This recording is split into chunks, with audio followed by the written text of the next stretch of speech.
Ruth, capítulo 4, do verso 1 ao 22. Ruth, capítulo 4, do verso 1 ao 22. Diz assim: Boaz foi até o portão da cidade e sentou-se ali. Eis que o resgatador de que Boaz havia falado ia passando. Então ele o chamou: Ó fulano, chegue até aqui e sente-se. Ele foi e sentou.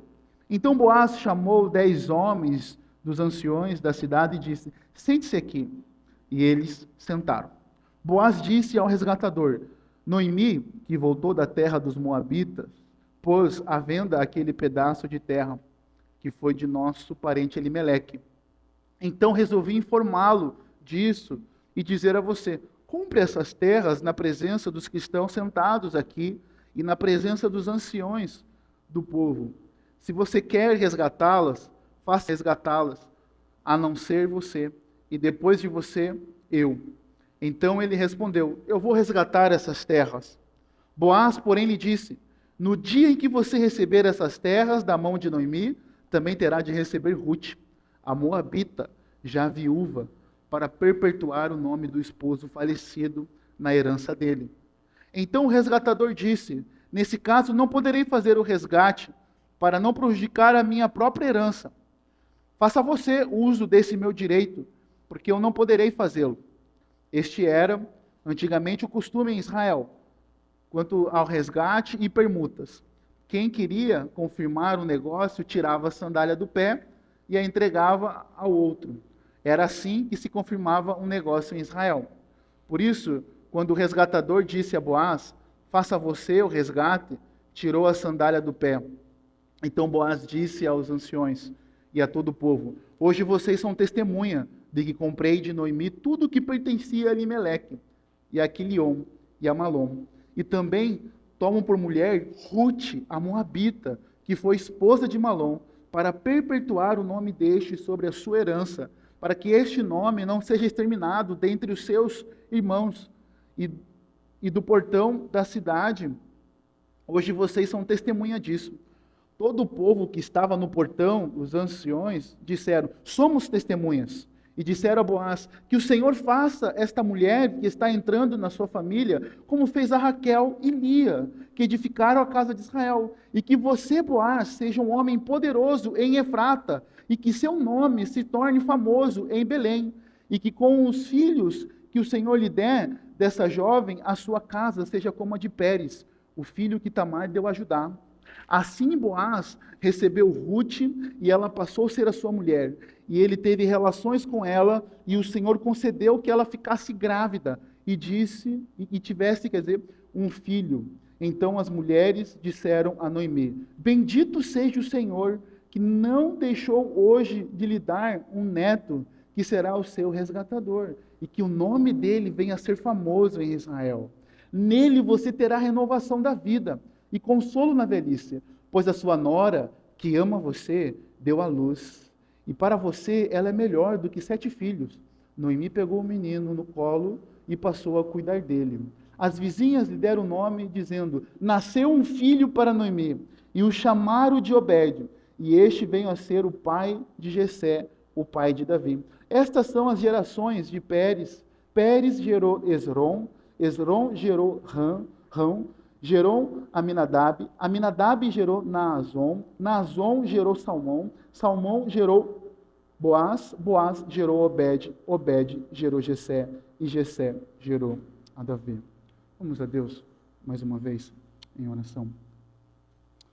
Senhor, nós louvamos o teu nome, agradecer o que vem, Deus, porque nós podemos cantar ao Cordeiro que venceu a morte, ao Cordeiro que entregou a sua vida no madeiro para nos resgatar.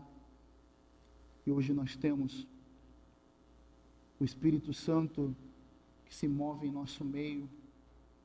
E eu vou ao Senhor, Deus, nesse momento, diante do teu trono da graça, pedir que os nossos olhos, ó Pai, sejam abertos pelo poder do teu Espírito Santo.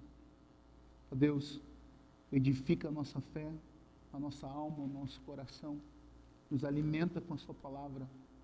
Senhor, que o Senhor esteja conosco, nos escondendo, Senhor Deus, debaixo da tua glória. Que o Senhor use a sua palavra, ó Deus, apesar de mim.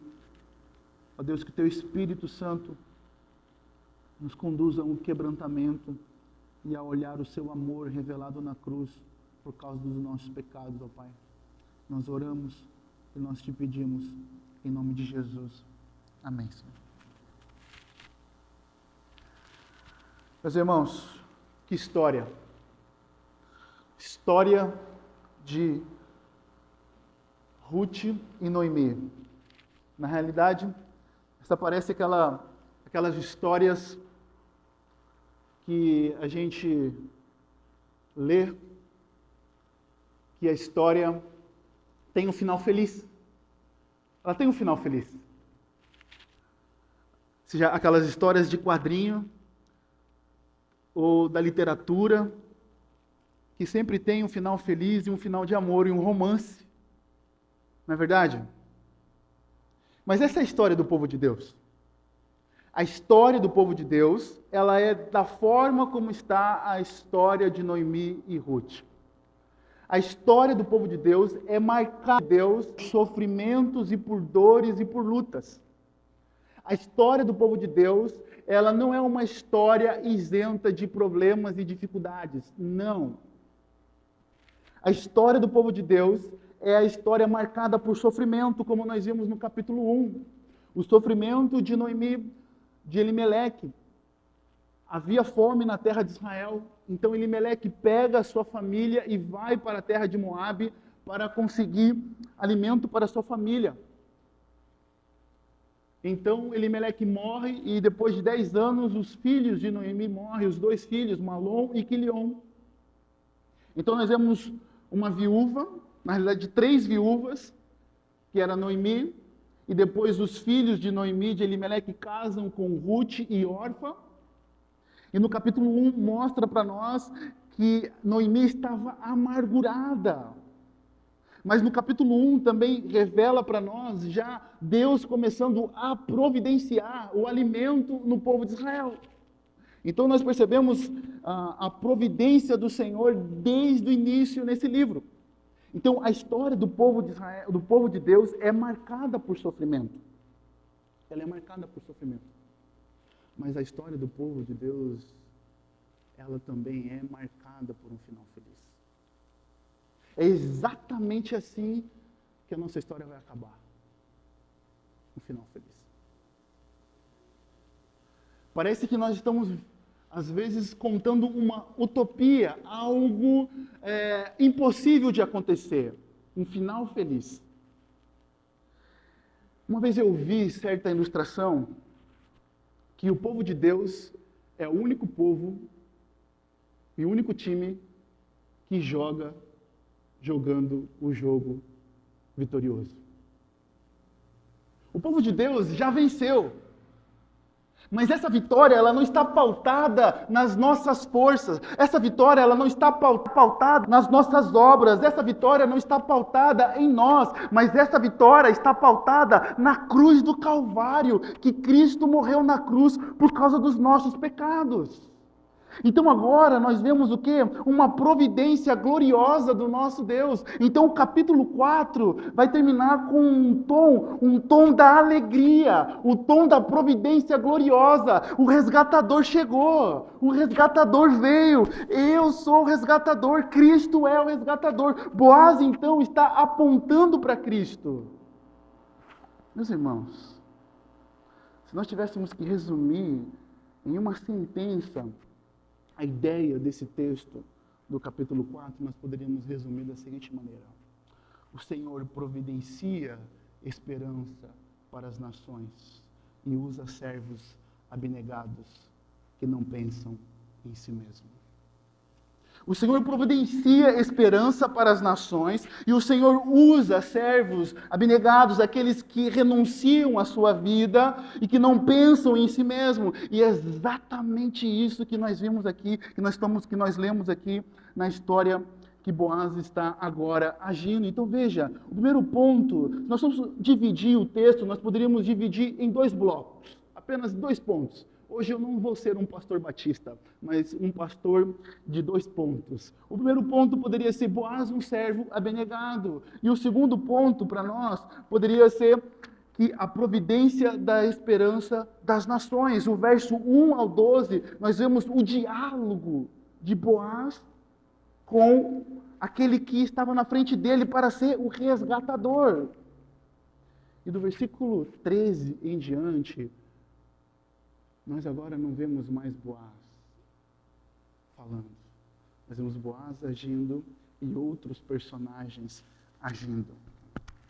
Então percebam, meus irmãos, que Boaz é um servo abnegado. O capítulo 4 começa com a ação de Boaz e indo atrás do resgatador para negociar a questão sobre a vinda de Noemi e de Ruth. Veja, na realidade, nós vemos no verso 1 ao 12, Boaz tomando iniciativa do diálogo com um parente próximo que seria o resgatador. E esses versículos mostram a proatividade de Boaz em resolver a situação dessas 2 mulheres viúvas, pobres viúvas, como nós já falamos aqui, que viúvas no contexto, mulheres quando ficavam viúvas, no contexto que foi escrito o livro, que quer dizer que Ruth e Noemi viveram, era difícil para a vida das mulheres. As mulheres, elas passavam fome, elas sofriam muito. Hoje nós não temos essa oportunidade, antigamente não tinha essa oportunidade que as mulheres têm hoje de trabalhar, de correr atrás e não ser totalmente dependente do seu marido. Então a gente percebe então que Boaz está tomando a iniciativa do diálogo com o parente próximo que estava na frente dele. Como nós vimos no capítulo 3, quando Ruth pede a Boaz para que ele resgate ela, para que ele case com ela, Boaz então responde dizendo: olha, existe alguém na minha frente, existe um homem que está à minha frente para resgatar você. Então no capítulo 3 nós vemos que Boaz foi colocado contra a parede, né, para casar com Ruth. Houve um pedido de casamento. Então agora Boaz, ele está onde? Olha o verso 1 e 2. Então Boaz foi até o portão da cidade e sentou-se ali. Então Boaz, ele está no portão da cidade. O portão da cidade, meus irmãos, era a área que ficava às portas das cidades israelitas. Era um espaço aberto em que se concentravam as várias atividades, né? Tinha ali, nesse local, ficavam os mercadores, os visitantes, mensageiros, juízes, e todos que frequentavam essa área, eles conduziam ali os seus negócios. E veja que Boaz, então, ele é diligente. Boaz é diligente, proativo, né? Como nós falamos semana passada. Um homem invejável e um homem a ser seguido por nós. Boaz, então, ele é diligente, vai a um local onde era óbvio que ele poderia encontrar o resgatador, o homem que tem prioridade para resgatar Noemi e Ruth. Então, veja que o verso 3 ao 6 agora, Boaz, ele apresenta a situação para o resgatador.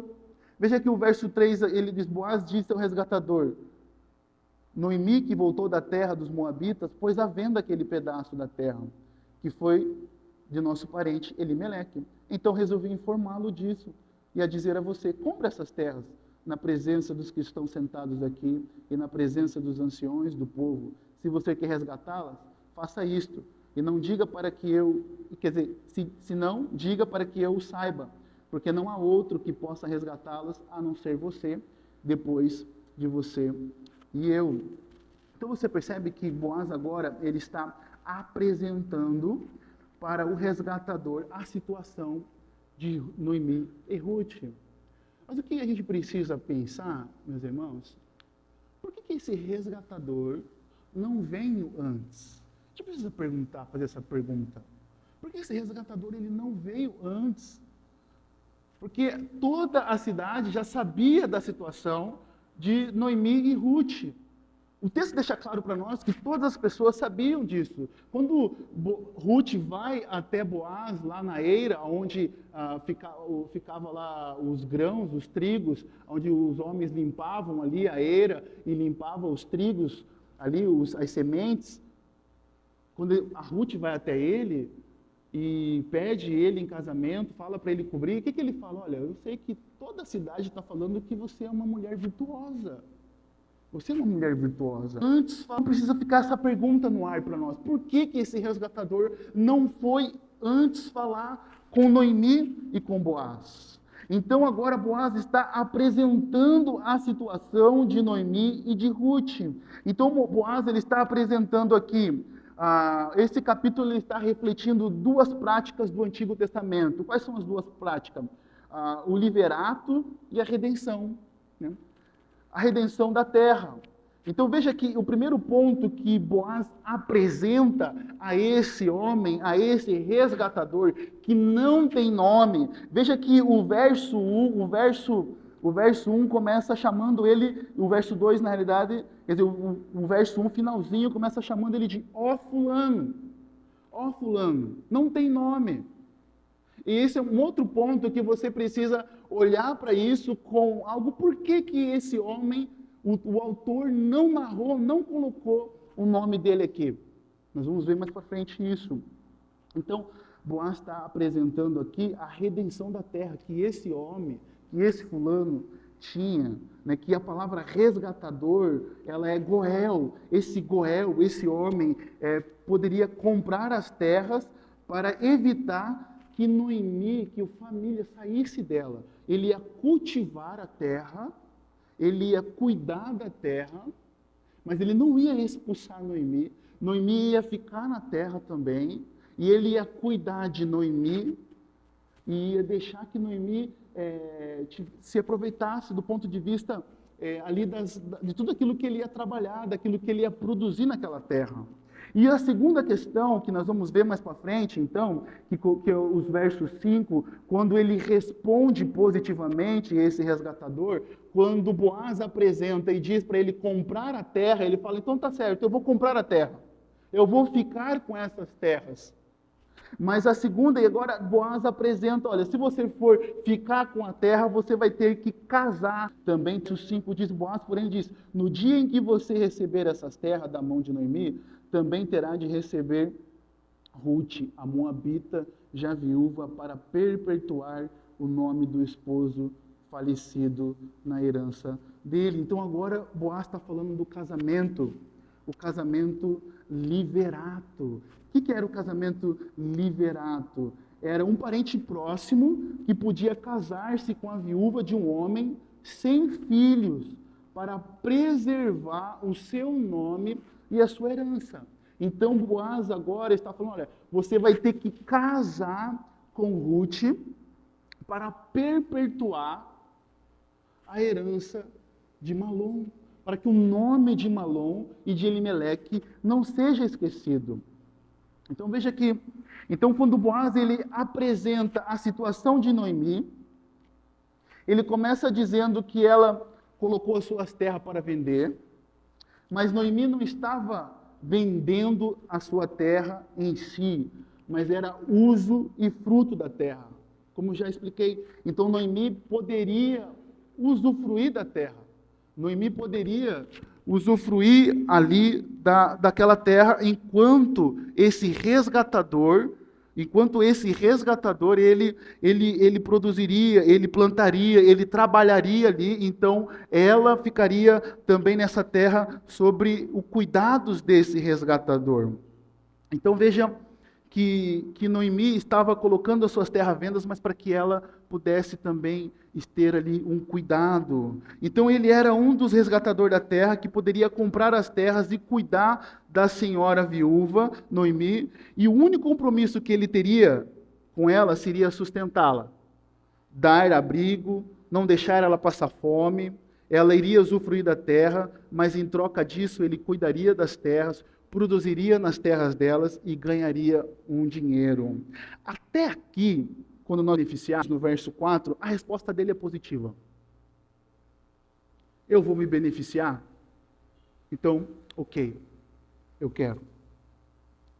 Mas quando Boaz finaliza toda a proposta que ele deveria receber Ruth, a Moabita, como sua mulher para perpetuar a linhagem de Moabe, o resgatador ele só deseja as terras. Ele nega Ruth. Ele rejeita Ruth. Veja o verso 5. O verso 5, o verso 6, na realidade, então o resgatador disse: nesse caso eu não poderei fazer o resgate, para não prejudicar a minha própria herança. Faça você uso desse meu direito, porque eu não poderei fazê-lo.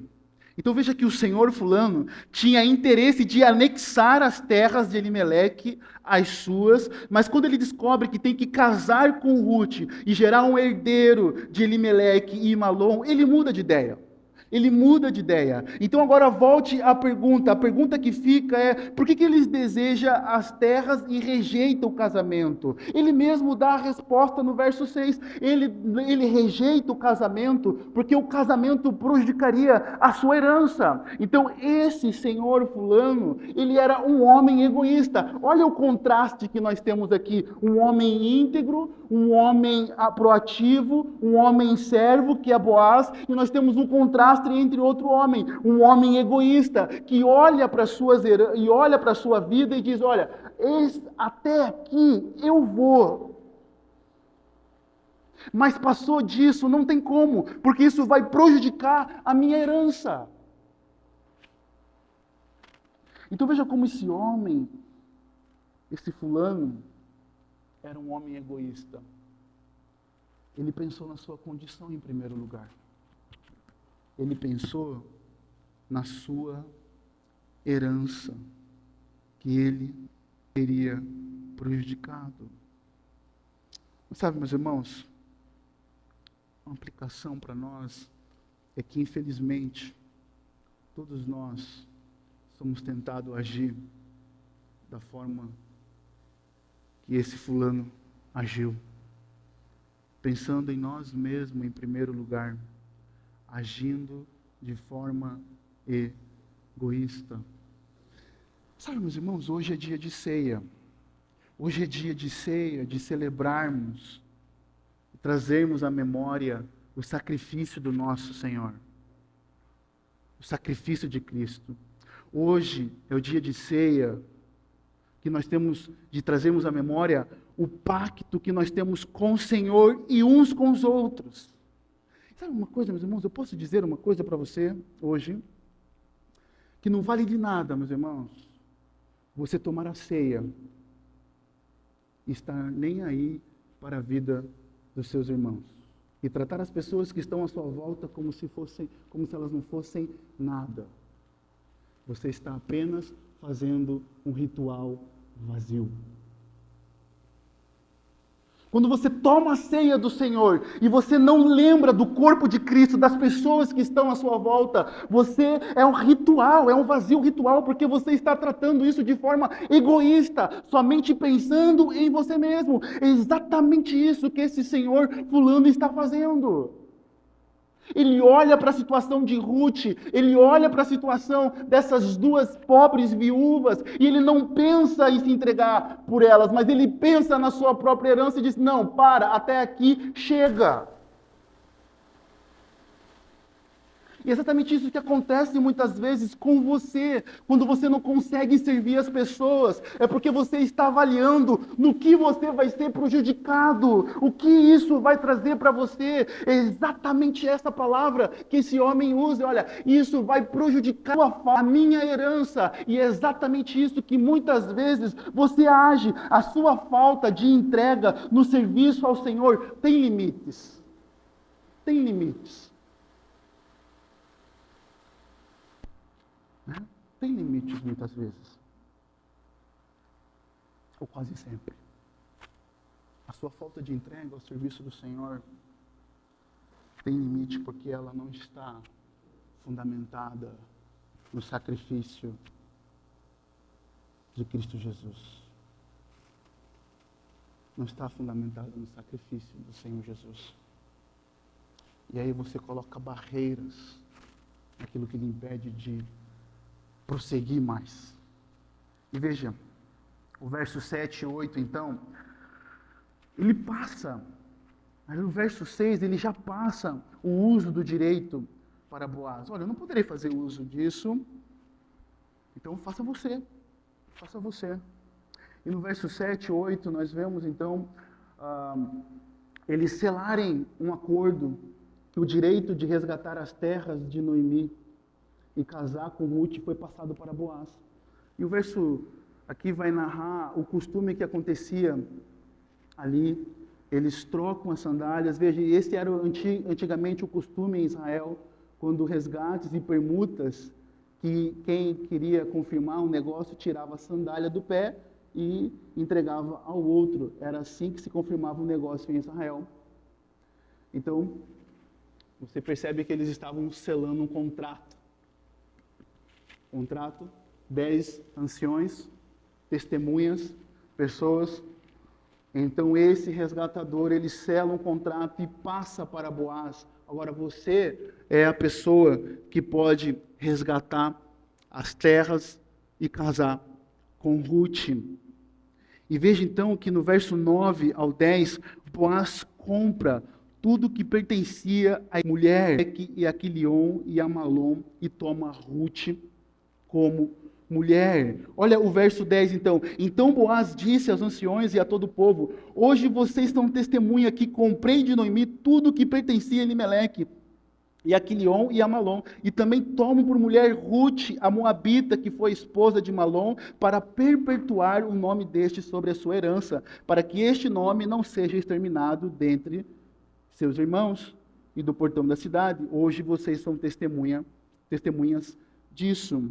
Então veja como Boaz não está preocupado se isso vai prejudicar a sua vida ou a sua herança. Boaz está disposto a pagar o preço que tem que ser pago. Boaz é um servo abnegado. Boaz está com desprendimento. Um servo abnegado é aquele que renuncia a sua vida em favor dos outros. Então nós percebemos, Boaz não está preocupado com a sua popularidade. Boaz não está preocupado com a sua herança. Boaz não está preocupado se isso ia trazer algo que prejudicaria ele, que ia prejudicar ele. Não. Boaz, ele age com o caráter de resgatador. Ele não está pensando nos seus próprios interesses. Lembra que até aqui nós falamos que Cristo é o nosso resgatador? E quando nós falamos que Cristo é o nosso resgatador, nós falamos de Marcos 10, o verso 45, que Jesus disse que não veio para ser servido, mas para servir e dar a sua vida em resgate de muitos. Mas sabe que no contexto que Jesus está dizendo que ele não veio para ser servido, mas para servir, é respondendo à pergunta dos discípulos que gostariam de ficar à sua direita e serem grandes. Os discípulos chegam para Jesus e falam: olha, nós queremos ser grandes, nos coloca eu e outro à sua esquerda. Então Jesus responde dizendo: olha, eu sou o Filho do Homem, o Filho do Homem não veio para ser servido, mas para servir. Então Jesus está dizendo: olha, vocês querem ser grandes no reino, vocês querem ter uma grande evidência no reino, então no reino de Deus o maior é quem serve. O maior é quem serve. É exatamente isso. Porque essa pessoa é chamada de fulano. Meus irmãos, o nome era importante no povo de Israel. Você percebe como o texto começa, ó fulano. Porque essa pessoa é chamada de ó fulano por Boaz no início do capítulo. É proposital. O autor não quis mencionar o nome, porque esse homem foi egoísta, pensou em si mesmo. Meus irmãos, todos nós lutamos contra o nosso egoísmo. Todos nós lutamos contra o nosso egoísmo. Mas você já percebeu, você já observou a vida de uma pessoa entregue ao egoísmo? Uma pessoa com a vida entregue ao egoísmo, que pensa em si mesmo, ela não coopera no reino de Deus, não serve, não ama, não cuida, não deseja estar próximo, não deseja ser prejudicada, sempre pensa em si mesmo, sempre coloca os seus direitos em primeiro lugar. Não importa. O que importa é eu e minha família. Mas quando nós olhamos para Boaz, nós olhamos para Cristo Jesus, que Ele foi o nosso resgatador. Ele não veio para ser servido, mas para servir no reino de Deus. Toda nosso evangelho é outra. A ótica do evangelho, o evangelho deve quebrar toda a nossa vida de egoísmo. O evangelho deve tirar de nós o nosso egoísmo. Veja uma frase de Amy Carmel, que é uma missionária irlandesa que entregou a sua vida na Índia. Ela disse: você pode doar sem amar, mas você não pode amar sem doar. O Evangelho nos faz nos doar por completo. O Evangelho não só nos faz nos doar pela metade. O Evangelho nos faz doar a nossa vida. O Evangelho nos faz doar a nossa casa. O Evangelho nos faz doar o nosso tempo. O Evangelho nos faz viver uma vida sem egoísmo. Porque o nosso Rei, Ele desceu do céu, Ele se esvaziou da sua glória, e Ele não foi egoísta. Exatamente isso que o apóstolo Paulo retrata no capítulo 2 de Filipenses. Ele diz: olha, mesmo Ele sendo Deus, Ele se esvaziou da sua glória, e Ele se fez servo, e se humilhou, se tornou como um de nós, e foi obediente até a morte. E morte de cruz. Meus irmãos, no versículo 1 ao 12, Ele nos chama a termos um encontro com Cristo e a vivermos uma vida de serviço, não pensando em nós mesmos. Quando você se encontra com Cristo Jesus e deposita a sua fé nele, vive o amor de Deus apresentado no livro de Ruth, esse amor leal, o amor pactual que nós vemos aqui no livro de Ruth. O amor pactual de Deus é o amor eterno, inquebrantável. Deus tem um pacto com o povo de Israel. O povo de Israel está pecando contra o Senhor, e o Senhor está agindo ainda com providência ali no meio do povo de Israel. Então nós vemos Boaz representa esse amor para Noemi e para esse amor leal, esse amor pactual. E esse texto, a vida de Boaz, nos chama a pensar sobre nós mesmos, e nós representamos esse amor de Deus na vida das pessoas. Meus irmãos, não existe nada melhor na nossa vida, nada melhor do que termos um encontro com Cristo Jesus e colocarmos a nossa fé nele e recebermos esse amor eterno, esse amor que não se quebra, esse amor que não rompe por nada. E também vivermos esse amor uns para os outros. Servirmos. Vivemos uma vida de serviço, meus irmãos. E a gente somos chamados a pensar se a nossa vida representa o amor de Deus na vida das pessoas. Esse amor sacrificial. Meus irmãos, um exercício prático. Está vendo aqui? Você para pensar, alguns irmãos não vieram hoje. Você mesmo está doente, está passando por alguma necessidade, se tem algum problema acontecendo. Mas Hebreus, capítulo 10, diz: não deixeis de congregar. Nós não estamos dizendo que os irmãos estão deixando de congregar. A Bíblia toda fala para nós que o culto, o dia do Senhor, é algo que o povo de Deus não pode faltar. Então é amor você falar que está sentindo falta desse irmão. É amor. É amor. Porque o amor está fundamentado nas Escrituras, porque nós estamos falando aquilo que Deus pede que a gente fale. Então, quando a gente fala aquilo que Deus pede, você está amando. Você está amando. Então, se você nota que alguém não veio hoje, você ora por ela, você pergunta se ela precisa de alguma coisa, serve ela e fala assim, senti a sua falta, porque o culto é um dia especial, mais especial que você pode imaginar, é o dia do Senhor, porque a palavra de Deus diz sobre isso.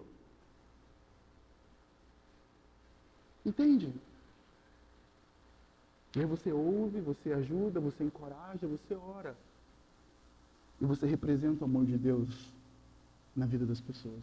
E tem outras formas, inúmeras maneiras de nós podemos ajudar e representar o amor de Deus na vida das pessoas. Precisamos lembrar, representar o amor de Deus na vida das pessoas é agir da forma como Deus deseja na vida das pessoas. E a forma que Deus deseja na vida das pessoas é de acordo com as Escrituras. Com as Escrituras. Com a palavra. Não a sua forma.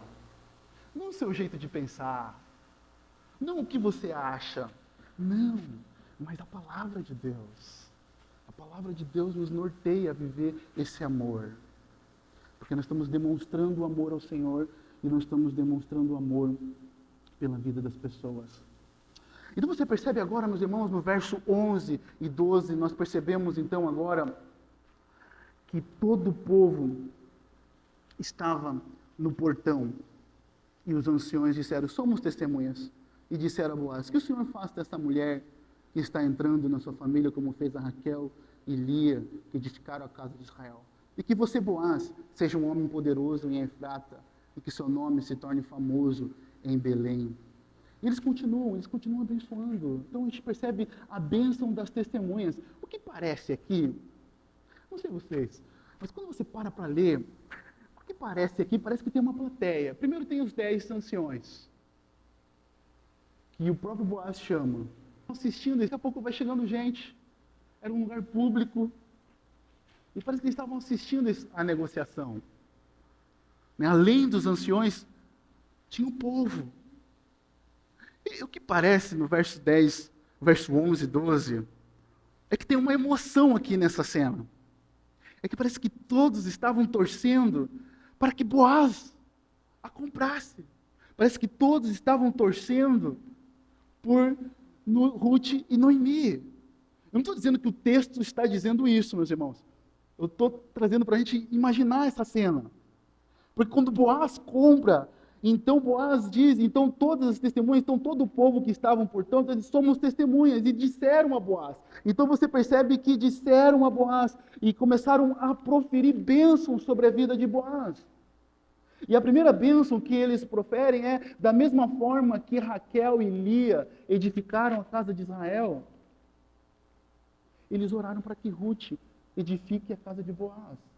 Raquel e Lia eram esposas de Jacó. Vocês lembram da história? Jacó se apaixona por Raquel, trabalha 7 anos, aí o seu sogro, né, o nome Labão, um nome bem esquisito, bem a caricatura dele, né, vai lá e trapaceia Jacó, em vez de dar Raquel, dá Lia. Então um homem apaixonado, ele é capaz de fazer muitas coisas, né? Então vai lá, Jacó trabalha mais 7 anos, e aí finalmente se casou com Raquel. Mas a partir delas é que vieram algumas tribos que formaram o povo de Israel. A partir dessas 2 mulheres é que vieram as tribos que formaram. Então, eles nos dizem que a sua descendência seja numerosa. E eles também abençoaram a Boaz, dizendo que o nome dele seja grande em Efrata. Parece que eles estavam orando aqui e ao mesmo tempo profetizando para ser a vida de Boaz. E no verso 12, então, eles disseram para ser como Pérez. Né? E essa história de Pérez, e que foi filho de Tamar, com Judá, já é uma história mais pesada. Né? Quando nós lembramos ali a história de Tamar, Tamar fica viúva de Er, E aí Onã é para casar com ela, casa, mas tem relações com ela e acaba, né, não deixando que a questão ali, o sêmen entre para que gere filho. Então Judá se veste de prostituta, Tamar se veste de prostituta e engana o seu sogro e tem uma relação sexual com ele. História, né, meus irmãos? Mas da história de Tamar, que se vestiu de prostituta para ter relação com ela, o que eles querem dizer? Pérez representa uma descendência frutífera. Eles estavam rogando a bênção de Deus sobre a vida de Boaz, que eles tivessem uma descendência frutífera. Interessante essas histórias, meus irmãos, que Deus, ele pega a história de Tamar, história de Raquel e Lia, história de Ruth, uma estrangeira, e usa tudo isso para a sua glória, para providenciar a esperança das nações. Agora o verso 13, então, nós entramos assim, Boaz recebeu Ruth e ela passou a ser a sua mulher, e ele teve relações com ela, e o Senhor concedeu que ela ficasse grávida e tivesse um filho. Veja, o Senhor concedeu que Ruth ficasse grávida. O que as Escrituras nos ensinam é que Deus governa a história. Deus governa a história, a natureza, para concretizar a sua vontade. Nada acontece por acaso ou apenas por esforços humanos. Então, o livro de Ruth, além dos para nós, Deus agindo de forma soberana, Deus agindo além dos esforços humanos. Nada está acontecendo, meus irmãos, na história da humanidade por acaso. E nós precisamos entender isso. Veja que o texto, o autor deixa claro em dizer que Deus concedeu, o Senhor concedeu que ela ficasse grávida. É o Senhor de forma soberana que concede filhos. É o Senhor quem concede a vida. É o Senhor quem tira a vida. É o Senhor quem dá e quem retira.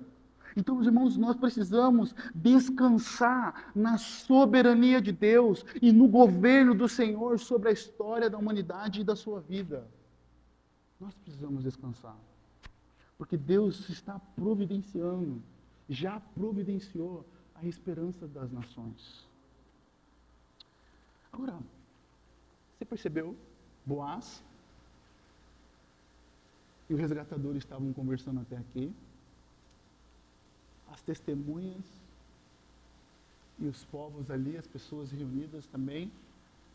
Mas você não vê a voz de Ruth, você não vê a voz de Noemi, mas você vê a voz das mulheres. Olha o verso 14.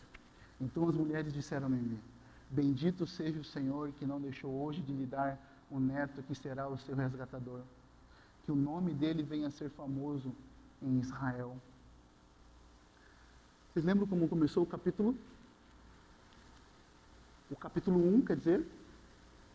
O capítulo 1, ele encerra, o capítulo 1 como encerra o capítulo 1. O capítulo 1 encerra Noemi e Ruth chegando a Belém. E as mulheres dizendo: essa não é a Noemi, esposa de Elimeleque? E quando Noemi fala: olha, não me chame mais de Noemi, mas me chame de Mara, uma mulher amada, Belém, que eu voltei vazia. Mas agora nós vemos as mulheres de Belém que anteriormente haviam encontrado Noemi derrotada, desanimada, amargurada em seu retorno de Moabe. Elas estavam louvando ao Senhor. Percebe a mão do Senhor. Veja, elas estão louvando o Senhor, dizendo: bendita seja o Senhor que não deixou de lhe dar um neto. Veja como que o Senhor restaura vidas. Veja como que só a esperança no Senhor Jesus, somente a esperança no nosso Deus, Criador dos céus e da terra, pode restaurar a alma de alguém, pode trazer louvor de volta. Não existe outro lugar que você possa ter esperança. Aonde você está buscando esperança? Aonde você está buscando encher a sua alma? E eu quero lhe dizer, se você está buscando esperança em outro lugar que não seja Cristo, talvez você esteja aqui nessa noite amargurado. Mas nessa noite,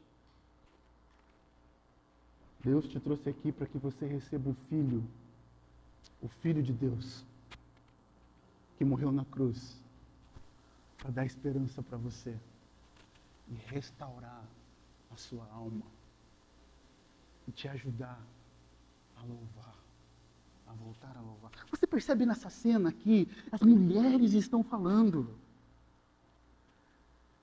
Pense em Noemi. Pense em Noemi. Parece que Noemi está extasiada. O Senhor proveu. O Senhor deu. O Senhor fez um milagre. Ele me deu um neto. E veja que agora elas estão transferindo o resgate de Boaz para o seu neto. E lhe dar um neto que será o seu resgatador. Veja como que isso aponta para algo maior do que Boaz. Veja que Boaz é o resgatador, mas agora as mulheres estão dizendo, olha, esse neto vai ser o seu resgatador. Esse neto é aquele que vai agora cumprir com a linhagem daquele rei, o Messias prometido que nós estamos esperando. Ele vai cumprir. Então veja que nesse momento nós não vemos Noemi falar somente às mulheres, o que nos dá a entender que Noemi estava em silêncio, somente extasiada com a ação da providência do Senhor. Meus irmãos, às vezes os nossos olhos não brilham tanto quando nós vemos a mão da providência do Senhor. Porque veja que Ruth é a demonstração do amor pactual do Senhor. Esse amor que não desiste mesmo quando há desobediência. O livro de Ruth revela para nós o amor pactual do Senhor. Por isso, meus irmãos, quando nós estamos celebrando a ceia, nós estamos celebrando o pacto que o Senhor fez conosco na cruz do Calvário, o pacto que não pode ser quebrado. Quando nós falamos Novo Testamento, nós estamos lembrando do pacto que o Senhor fez por nós na cruz. Ele derramou seu sangue, Ele perseguiu o seu povo. Quando nós olhamos para Jesus, em João capítulo 1, olha, eu vim para que eram os meus, mas os meus me rejeitaram. Talvez você esteja rejeitando Jesus Cristo hoje, nessa noite. Talvez você esteja rejeitando o Senhor, e o Senhor está de forma persistente e tentando constrangendo você nos seus pecados. Eu quero dizer para você que Deus não perde batalha. Ele vence a dureza do nosso coração. Esse é o amor pactual. Esse é o amor pactual. Mesmo nós sendo pecadores, persistindo em pecar, Deus é amoroso, persiste em correr atrás de nós. Agora o verso 16 mostra para nós Noemi cuidando do seu neto. Noemi está cuidando do seu neto. Veja, essa vovó babona pegou o netinho, passou a cuidar dele. A única ação que nós vemos no capítulo 4 agora é a reação de Noemi cuidando do seu neto. E o verso 17 mostra para nós, então, o que elas dizem. Olha, as vizinhas lhe deram um nome dizendo, nasceu um filho para Noemi, e chamaram de Obed, e este veio a ser o pai de Jessé, o pai de Davi. Estas são as gerações de Pérez. Pérez gerou Esrom, Esrom gerou Rão, Rão gerou Aminadab, Aminadab gerou Naazon, Naazon gerou Salmão, Salmão gerou Boaz, Boaz gerou Obed, Obed gerou Jessé, Jessé gerou Davi. Veja, meus irmãos, não sei vocês, mas vocês pararam para pensar que a providência da esperança do resgatador não era só a esperança somente para Noemi e Ruth, era a esperança para todas as nações. Chegou até nós. Você está sendo abençoado por essa esperança. Olha o livro, Mateus capítulo 1, olha a genealogia de Jesus. Abra lá para você ler.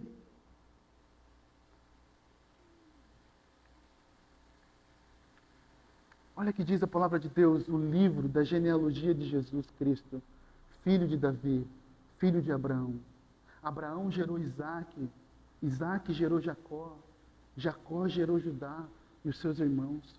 Judá gerou Pérez, Pérez gerou Zera, cuja mãe foi Tamar. Pérez gerou Esrom, Esrom gerou Arão, Arão gerou Aminadab, Aminadab gerou Naazon, Naazon gerou Salmão, Salmão gerou Boaz, cuja mãe foi Raabe. Boaz gerou Obed, cuja mãe foi Ruth. E Obed gerou Jessé. Jessé gerou Davi. E nós estamos falando da genealogia de Jesus Cristo. De Jesus Cristo. Sabe, meus irmãos? Jesus Cristo, filho de Davi. Ruth e Noemi eram duas pobres viúvas. Elas não podiam resgatar a si mesmas. Mas Boaz possuía os recursos necessários para resgatá-las. Da mesma forma somos nós. 1 Pedro, capítulo 1, verso 18, verso 19, diz: sabendo que não foi mediante coisas perecíveis, como prata, ouro, que vocês foram resgatados da vida inútil que seus pais lhe legaram, mas pelo precioso sangue de Cristo, como de um cordeiro, sem defeito, sem mácula. Nós não temos capacidade de nos salvar da vida inútil que nós levávamos. Você não tem capacidade de se salvar da vida inútil que você está levando sem Cristo, mas o sangue de Cristo derramado na cruz, o precioso sangue de Cristo foi derramado para nos resgatar, para nos salvar. E esse é o amor pactual que foi revelado e demonstrado na cruz do Calvário por causa dos nossos pecados. Cristo derramou o seu sangue. Meus irmãos, houve um custo à nossa salvação. A nossa salvação, ela é de graça, mas ela não foi barata. Isso é legal. Cordeiro de Deus, puro, que não tinha pecado, pelo precioso sangue de Cristo, como de um cordeiro, sem defeito e sem mácula, nós somos resgatados da nossa vida morta, da nossa vida inútil, da nossa vida sem utilidade. Olha que poderoso, meus irmãos. O Senhor nos salva. Nós não temos capacidade de se salvar. Então o Senhor vem até nós e nos salva pela morte de Cristo na cruz. Nós achamos que estamos sendo útil para alguma coisa sem Cristo, mas a nossa vida é inútil sem Cristo. E o Senhor então nos salva e nos torna útil no seu reino. E nos usa para sermos cooperadores no seu reino. Porque dentro do seu poder soberano, Deus usa pessoas comuns para construir o reino do seu Filho. Dentro do seu poder soberano, Deus usa pessoas comuns como Ruth, como Noemi, como Boaz.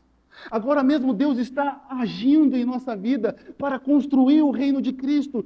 Todas as circunstâncias são uma oportunidade de contribuir para o desenvolvimento do plano redentor de Deus. Então, meus irmãos, nós temos um encontro com esse amor salvador de Jesus Cristo revelado na cruz. E agora então o Senhor usa a nossa vida de forma soberana. Da vida inútil você se torna útil no reino de Deus. E o Deus Criador dos céus e da terra age por meio de você. Então Deus usa a nossa fidelidade nas responsabilidades de amar, nas oportunidades, para realizar mais do que nós normalmente percebemos. Noemi e Ruth talvez não imaginariam o tanto o que Deus estava usando a vida delas.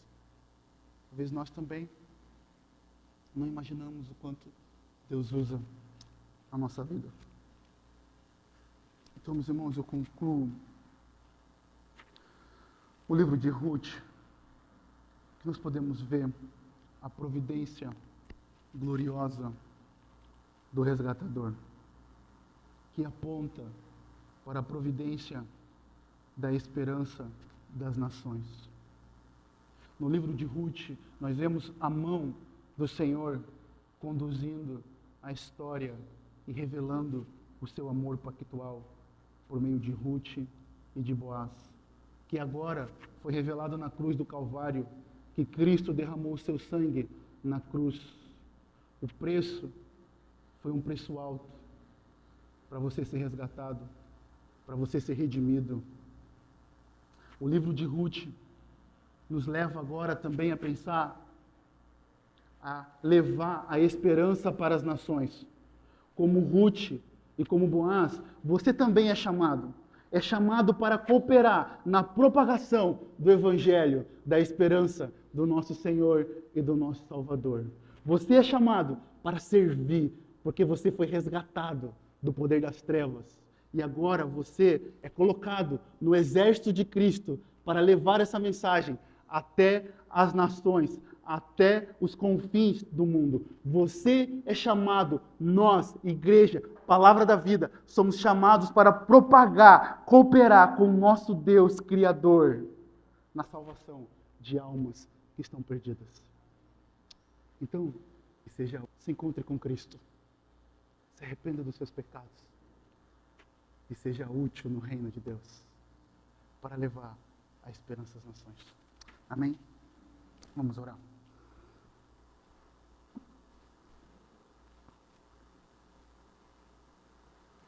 Senhor, nós queremos apresentar, Senhor Deus, os nossos corações diante do Senhor. O Senhor sabe das minhas limitações, mas eu entrego, Deus, tudo que nós vimos na Sua palavra em Suas mãos. Sua palavra diz que Sua palavra ela não volta vazia e ela cumpre o que lhe apraz, ó Pai. E nós queremos confiar na providência do Senhor, do Seu amor, que foi ali mostrado para nós enquanto Seu Filho foi espancado, enquanto Seu Filho foi torturado, enquanto Seu Filho recebia toda a ira divina por causa da Sua justiça, porque o Senhor é justo. O Senhor, então, sendo justo, não tolera o pecado, teve que enviar o Seu Filho Jesus Cristo para morrer na cruz por causa dos nossos pecados. E nós, ó Deus, queremos Te pedir perdão pelos nossos pecados. E nós queremos pedir, Senhor Deus, que a mensagem do livro de Ruth fique no nosso coração. A esperança que nós temos, ó Deus, a redenção que nós temos em Cristo Jesus. Que essa esperança que nos alcançou, que nos redimiu, que nos resgatou das trevas, Senhor Deus, nos ajuda, Senhor Deus, a compartilhar, Senhor Deus, a mensagem do Teu Evangelho, Senhor Deus. Nos ajuda, Senhor Deus, a vivermos uma vida de serviço, de entrega ao Senhor, ó Pai. Tira os nossos olhos, ó Deus, do nosso egoísmo. Perdoa-nos, ó Deus, do nosso egoísmo, ó Pai. Nos ajuda a descansarmos, Senhor Deus, no Seu amor. No Seu amor pactual, Senhor Deus, que foi revelado na cruz do Calvário, Pai. Ó Deus, obrigado. Obrigado pelo Seu Filho. Quero agradecer, Senhor Deus, pela vida de cada irmão, ó Deus, que está aqui na nossa igreja. Obrigado. Muito obrigado pelo amor que nós temos vivido aqui, Senhor Deus.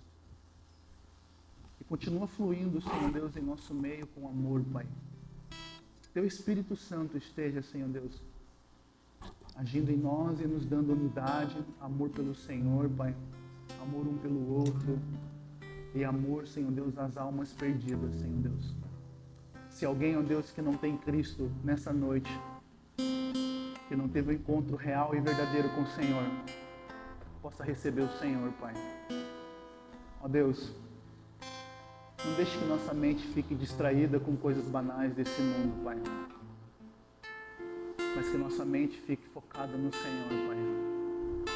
Senhor, que é o autor e consumador da nossa fé, Senhor Deus. E abençoa, Senhor Deus, o restante do nosso culto. Abençoa, Senhor Deus, o nosso tempo, nossa comunhão. Em nome de Jesus, eu oro e te agradeço em nome de Jesus. Amém, Senhor.